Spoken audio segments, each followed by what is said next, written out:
দাদা, এই যে অভিষেক বন্দ্যোপাধ্যায় চোখের চিকিৎসার জন্য বিদেশ যেতে চেয়ে হাইকোর্টের রায় খারিজ, এবার সুপ্রিম কোর্টের দ্বারস্থ অভিষেক বন্দ্যোপাধ্যায়, কি বলবেন?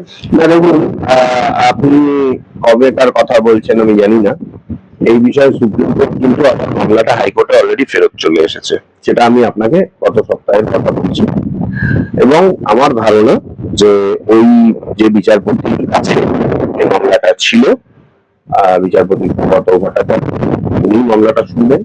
সব থেকে বড় ব্যাপার হচ্ছে, দেখুন এই নেতাগুলো কেমন ধরনের নেতা এরা, আমি এটা জানতে চাই যে এখানকার জনগণের ভোট তোমরা দিচ্ছ, এখানকার জনগণের দ্বারা তোমরা নির্বাচিত হচ্ছ, ঠিক আছে, অথচ এখানকার জনগণের জন্য, সাধারণ মানুষের জন্য যে চিকিৎসা করার জায়গা একজন নেতা বা নেত্রী কখনো নিজের বিশ্বাসে যেখানে চিকিৎসা করাতে পারছে না। আসল তথ্য তো অন্য। কিন্তু যদি আপনি জনগণের দিক থেকে বিচার করেন, তাহলে আমি এটা বলতে বাধ্য হব যে নেতারা বা নেত্রীরা, আমরা দিদির যমুনায় আমরা কি দেখেছিলাম, প্রত্যেকটা হসপিটালে সাদা রং হয়েছিল, কেমন তার বাধ্য হয়নি, এবং নোংরা খেলা প্রত্যেকটা স্কুলে হচ্ছিল। আমি আমার প্রাক্তন যে স্কুল, নাকতলা হাই স্কুল, গিয়ে আমি চিনতে পারিনি। আমাদের একটা মানে গেট টুগেদার মতন ছিল। হ্যাঁ, আমরা 75 বছর পূর্তিতে আমরা গেছিলাম সবাই প্রাক্তন ছাত্ররা, গিয়ে আমি স্কুলকে চিনতে পারছি না। স্কুলকে আমি গিয়ে চিনতে পারছি না 2025 সালে যখন এরকম পরিস্থিতি, যেমন পুরো হিংসাবে রক্ষা গেছে প্রত্যেকটা স্কুলের, মানে স্কুল পুরো বিল্ডিং এ, তো হাইকোর্ট যখন বারবার বলছে আপনি এসএসকে চিকিৎসা করান, এসএসকে বা পিজি হসপিটালে অনেক বড় বড় চিকিৎসকরা রয়েছেন, অনেক অন্যান্য চিকিৎসকরা রয়েছেন, চোখের চিকিৎসকরা রয়েছেন, সেখানে তিনি কেন চিকিৎসা করাতে চাইছেন না আমি বুঝতে পারছি না। হয়তো এর পিছনে আলাদা কোনো বিষয় রয়েছে। আমার ধারণা যে একবার উনি বিদেশে চলে গেলে উনি আর এখানে আসবেন না, কারণ এখানে যেভাবে নাকপাশে জড়িয়ে যাচ্ছেন, আজকে ইডি, কালকে সিবিআই, দুদিন বাদে পুলিশ, দিনের পর দিন তার বাড়িতে যাচ্ছে, তদন্ত করছে, এবং প্রত্যেকটা কেসে তাকে রক্ষা কবচ দিতে হচ্ছে। আপনি একটা জিনিস দেবেন, যে লোকটা ওর অত্যাচারিত হয়েছিল, নিজের এত ইঞ্জুরি হয়েছিল, তার পা ভেঙে সেই ববিরা জাহাঙ্গীর এবং ওই অভিষেকের অত্যাচারে তার দিদিকে মেরে দিল অভিষেকরা, ঠিক আছে। আজকে সেই লোকটা 15 বছর হেরে উঠেছে, সেই লোকটা আজকে এতগুলো এফআইআর করেছে কেন? তার কারণ হচ্ছে ডায়মন্ড হারবার মডেল এখন জলের তলায় চলে গেছে, ডায়মন্ড হারবার নদীর তলায় চলে গেছে। কিন্তু আমি এটা বুঝতে পারছি না যে হাইকোর্ট ওকে যখন বলছে এখানে চিকিৎসা করাতে কেন করছে না, আর অন্য আসামিরা হলে তো পুলিশ উপযুক্ত ব্যবস্থা নেয়, এখানে কি সেদিন কাজ করছে যে অভিযোগ এখনো জেলে ঢুকছে?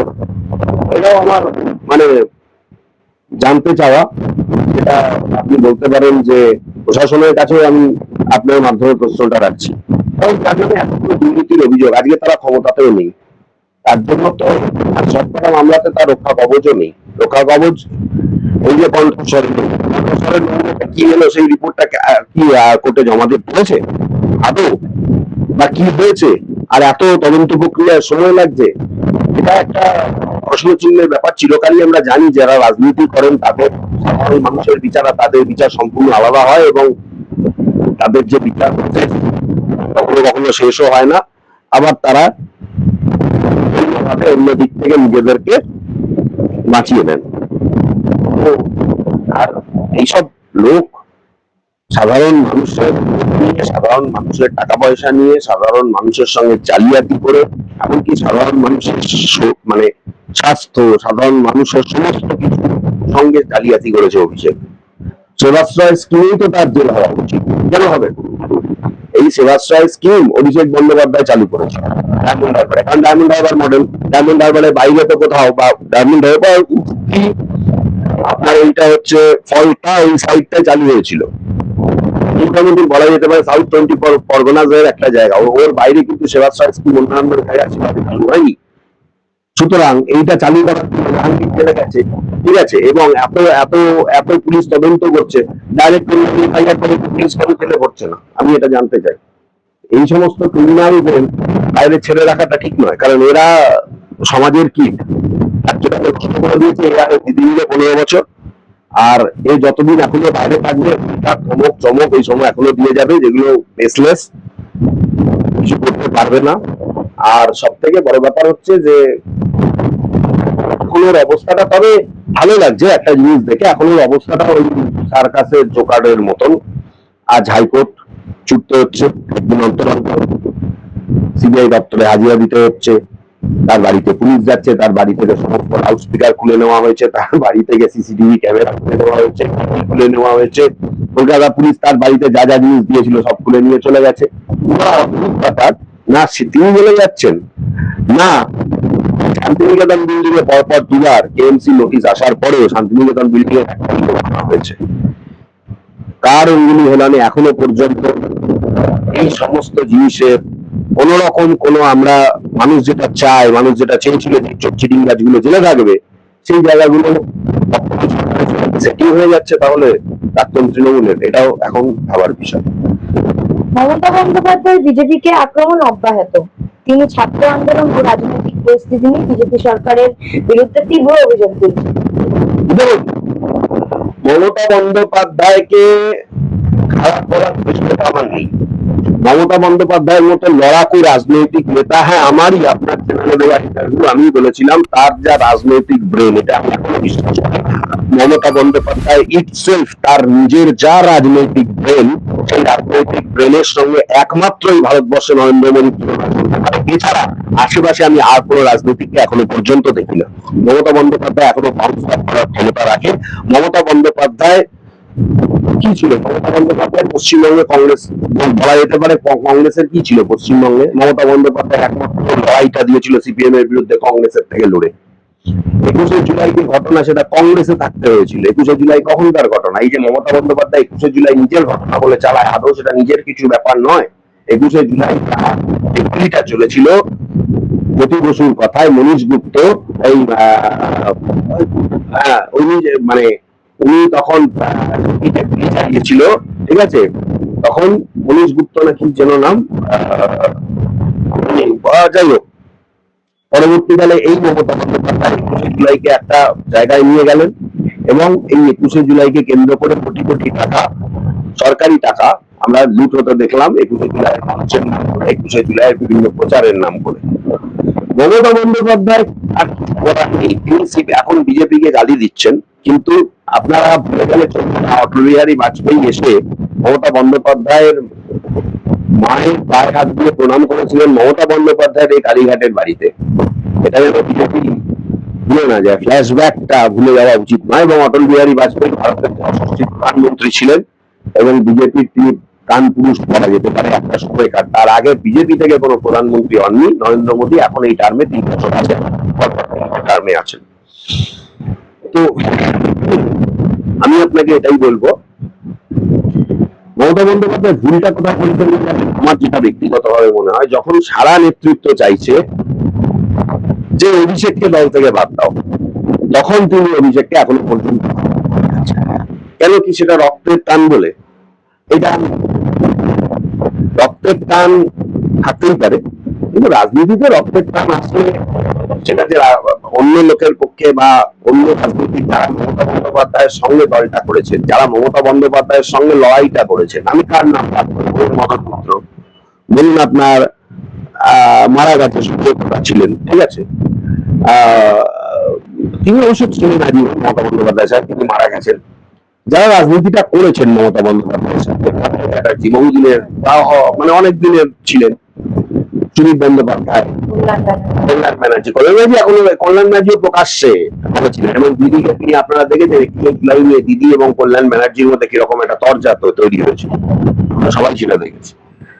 দেখুন, আপনাকে একটা কথা মনে রাখতে হবে, মমতা বন্দ্যোপাধ্যায় তিনি প্রাক্তন মুখ্যমন্ত্রী, তার ডাকে আমি এখনো মনে করি মানুষ তার ডাকে ছাড়া দেবে। কিন্তু এই 15টা বছর মমতা বন্দ্যোপাধ্যায় তো কাটালেন এত চুপি চিঠি, এত রাজানি, মানুষের এত খারাপ ঘটনা, রাজ্যে কোনো প্রশাসন নেই, পুলিশ কোনো কাজ করতো না, মহিলাদের কোনো সম্ভ্রম নেই, এত রেপের ঘটনা, ঠিক আছে, চাকরি নিয়ে চাকরি চুরি, একটা কোনো লোকের ভালো কোনো চাকরি কর্মসংস্থান হয়নি, সমস্ত দিকে কাটমানি খাওয়া, এতে সাধারণ মানুষের একটা ঘেন্না ধরে গেছে।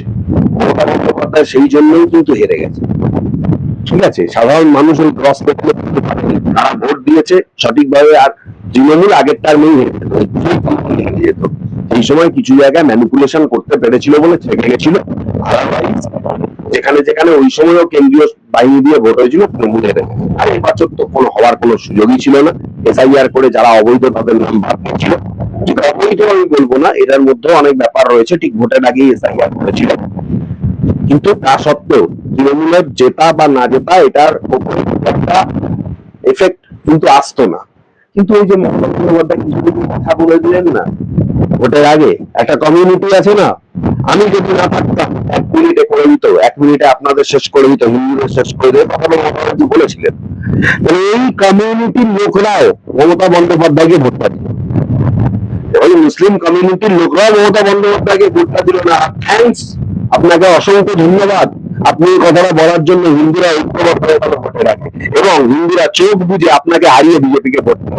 বিজেপি রাম শ্যাম জ্যোতি মধু যে দাঁড়িয়েছে, শুধু তারা জানে যে হিন্দুরা বিজেপিকে তারা ভোট দিয়েছে। এবং আরেকটা কথা আপনাকে মনে রাখতে হবে, আমি আপনার মাধ্যমে তাকে আমি বার্তাটা দিচ্ছি, যে পশ্চিমবঙ্গ এমন একটা জায়গা, এমন একটা মাটি, এখানে যে একবার হেরে গেছে, যে দল একবার হেরে গেছে, সেই দল কিন্তু বাউন্স ব্যাক করে আর কোনোদিনও ক্ষমতায় আসেনি। দুটো 5টা 7টা 8টা সিট হয়তো পেয়েছে, চেষ্টা করছে, আসতে পারছে একটা সিট কোনো রকম ভাবে, আগে একটা সিট ছিল না, হয়তো বাউন্স ব্যাক করবে আজ থেকে 30 বছর পর। এখন এই রাজ্যে বিজেপিটা কাজ করছে, কিছু মানুষের হয়তো রাত্ররায় রয়েছে, গুটিয়ে রয়েছে, কিন্তু আমার মনে হয় পরবর্তী এখন মমতা বন্দ্যোপাধ্যায়ের জীবিত কাটে মমতা বন্দ্যোপাধ্যায় দল আর ক্ষমতায় আসবে বলে পশ্চিমবঙ্গে আমার অন্তত মনে হচ্ছে না। মমতা বন্দ্যোপাধ্যায় কাটেই, তারা যা খুশি করতে পারে, কিন্তু বাউন্স ব্যাক করে দেখা অনেক রকম জোট তৈরি করে দেখাতে পারে। উনি জোট তৈরি করে দেখিয়ে, ওনাকে তো একসময় দেশের প্রধানমন্ত্রী ভাবা হয়েছিল, কিছু করে দেখাক, মানুষ চাইছে।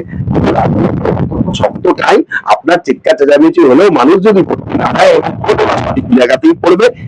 কেন্দ্রীয় বাহিনী দিয়ে ভোট আপনার এগিয়ে চলবে না, পুলিশও আপনার নয়, পুলিশও এখন বিজেপি নিয়ন্ত্রণ করবে। সুতরাং আপনার কাছে খেলাটা অত্যন্ত কঠিন। আপনি যতই চিৎকার চেঁচামেচি করুন না কেন, গঠনমূলক কাজ করে মানুষের পাশে থাকতে পারেননি, চুরিচামারি করেছেন, চিৎকার চেঁচামেচি করে শুধু শুধু আপনার প্রেশার বাড়বে বলে আমার মনে হয়। আপনার আসার কোনো জায়গা বঙ্গ বিজেপিতে বড়সড় শুদ্ধিকরণ, গোলাবাজি ও দুর্নীতির অভিযোগে 30 জনের বেশি কর্মীকে বহিষ্কার এবং প্রায় 250 জনকে সাসপেন্ড করা হয়েছে। কি বলবেন?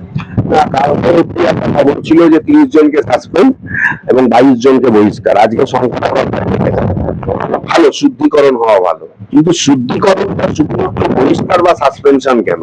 মুখ্যমন্ত্রী বলেছেন যদি কেউ গন্ডগোল করে থাকে, মুখ্যমন্ত্রী বলেছেন যদি কেউ অন্যায় করে থাকে, যদি কেউ খারাপ কোনো কিছু করে থাকে, তার বিরুদ্ধে পুলিশ ব্যবস্থা নেবে। তাই নিজেদের দল বলে আপনার তাদের নামে শুধু বহিষ্কার সাসপেনশনে কেন আপনারা আটকে রাখছেন? তাদের নামে আপনি এফআইআর করতে পারতেন।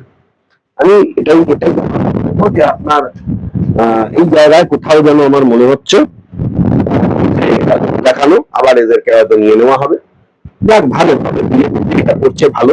কিন্তু একটা কথা জানবেন,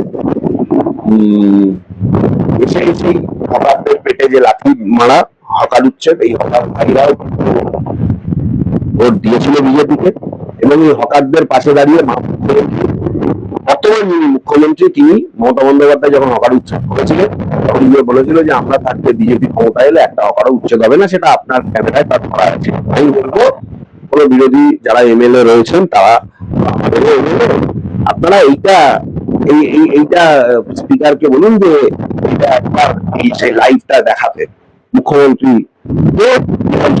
লাইভটা দেখাতে এবং তারপর তার মতামতটা নিতে। এখন উনি বলছেন মানুষের ম্যান্ডেট, মানুষের ম্যান্ডেট যদি হয় তখন আপনি একরকম বলেছিলেন, আজকে ক্ষমতায় এসে আপনি আপনার কথা বলেন।